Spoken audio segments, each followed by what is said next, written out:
dinhi sa atong 365 days with the Lord, St. Paul's edition.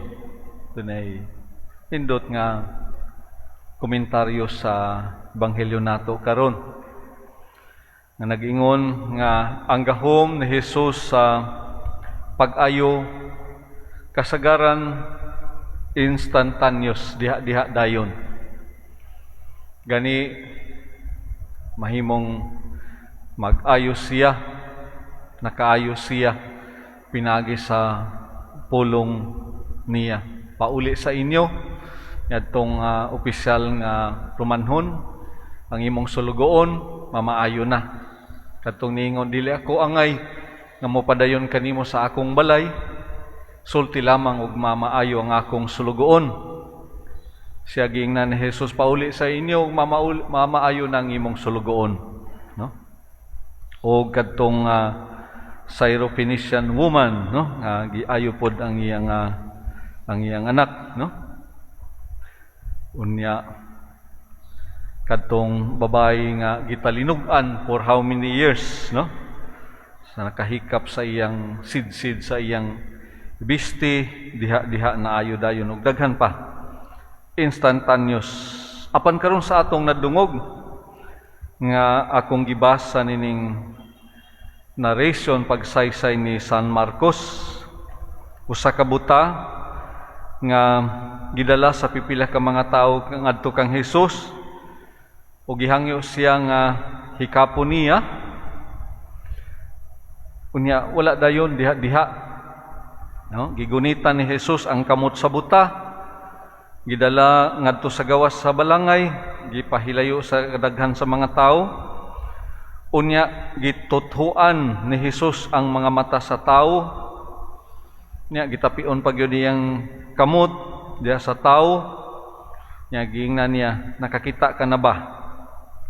Mitubag ang tao, nakakita ako og mga tao, apan sama sila sa kahoy nga naglakaw-lakaw. Blurred pang iyang pananaw. Nya giusban na po ni Jesus, pagtapion iyang kamot sa tao, unya diha pa, no?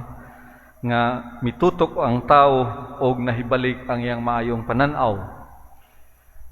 Komentaryo sa uban dinhing dapita, do na bay power failure nga nangitabo sa atong Ginoo, nga wala man dayon diha. Taas man ang proseso nga giagian, gidala niya sa layo sa mga tao, gituthuan, gitapion, no? Ang iyang mga kamot nya kaduha pa gyud unsa man kini nga panghitabo, do na bay gamay nga depekto sa iyang kagahuman, no? Ingon sa daghan nga mga komentarista, dili ang maong proseso alang kang Jesus, kundili ngadto sa mga tinun-an og sa mga tawo sab nga nakasaksi nining maong panghitabo. Nga ang pag-ila nila sa atong Ginoo dili diha dayon. Gani nahingpit ang ilang pagtuog pagsalig kaniya only after the resurrection account, human diha sa iyang pagkabanhaw, no? Unsa man kini kamahinungdanon na lang kanato mga igsoon ko diha ni Kristo. Kita nga mga magtotoo, mga binunyagan karon, mga sumusunod ug mga tinun-an sa atong Ginoong Hesukristo, sa atong pag-ila, sa atong pagtuo o pagsalig kaniya nga atong Ginoo. Asa naman kitang dapita, na nagpabilin pa bagihapon nga ningon nato buhi og makahuluganon ang atong pag-ila sa atong Ginoo, ang Dios, atong gilauman, gisaligan, mutabang kanato, kaayuhan sa mga masakiton, paglaom sa tanan nga mga hapit mawad-an sa paglaom, no? Naara bagihapon. O adunay mga higayon nga daw blurred usab ang atong pananaw, blurred usab ang atong pag-ila kaniya, labi na usahay sa mga panghitabo, personal man, pamilya, katilingbanon. Sometimes we ask the question, are you still there? Naa pa ba ikaw Ginoo, nagauban ka namo? Anaa pa ba ikaw ang buhing Dios nga naghatag kahulugan sa kinabuhi, naghatag og dugang kusog, kabaskog ug kaisog alang kanamo. Sa makanunayon nato nga pagsimba, pagkalawat kaniya. Other times nga sometimes we feel nga muraga we are doing this, mura na magwala na kahulugan, no? Ang tanan. Murag nahimo namang routinary or unsa ba? Are we still there, no?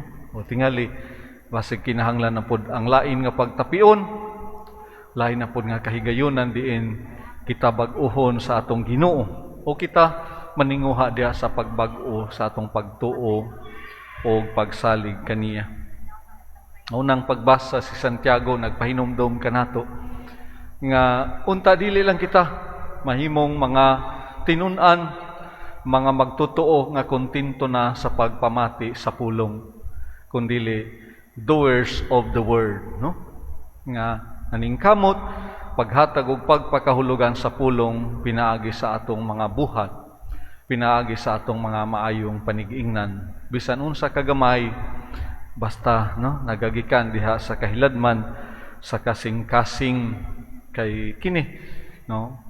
These are the things that we are convinced of, no? These are the things that we believe, no? Naghatag og pagpakahulugan sa atong pagkabinunyagan o sa atong pagkatinun-an sa atong panahon karon.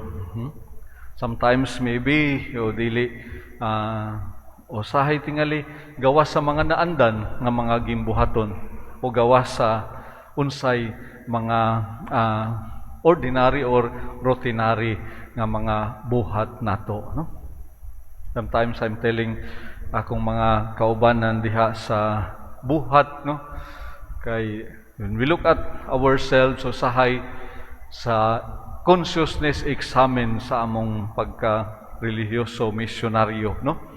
We are expected to do our report, we are expected to present unsa asa naming dapita monthly or yearly, no? Adunay uban nga very ing nato faithful kaayo sa ilang mga reporting monthly, yearly o guban pa, no? There are those nga tingali wala sa ilang mga monthly o yearly reporting on papers, but they are doing their best, striving hard to give meaning to our religious life, no? To our commitment as missionaries of the Sacred Heart, no? Sahay tingali ako moingon ko sa akong kaugalingon, ang akong pamaagi usay ang style is unorthodox style, no? Not according to unsay gilatid, no? Naningkamot paghatag og pagpakahulugan diha sa kinabuhi akong gi-embrace diha sa akong kaugalingon, no? Maybe sa ginaingon ako tingali sukwahi sa unsay naandan, sukwahi sa unsay routinary, but that gives meaning to unsay atong gituuhan, unsay atong gisaligan, unsay atong gi-embrace diha sa atong tagsa-tagsa ka kinabuhi.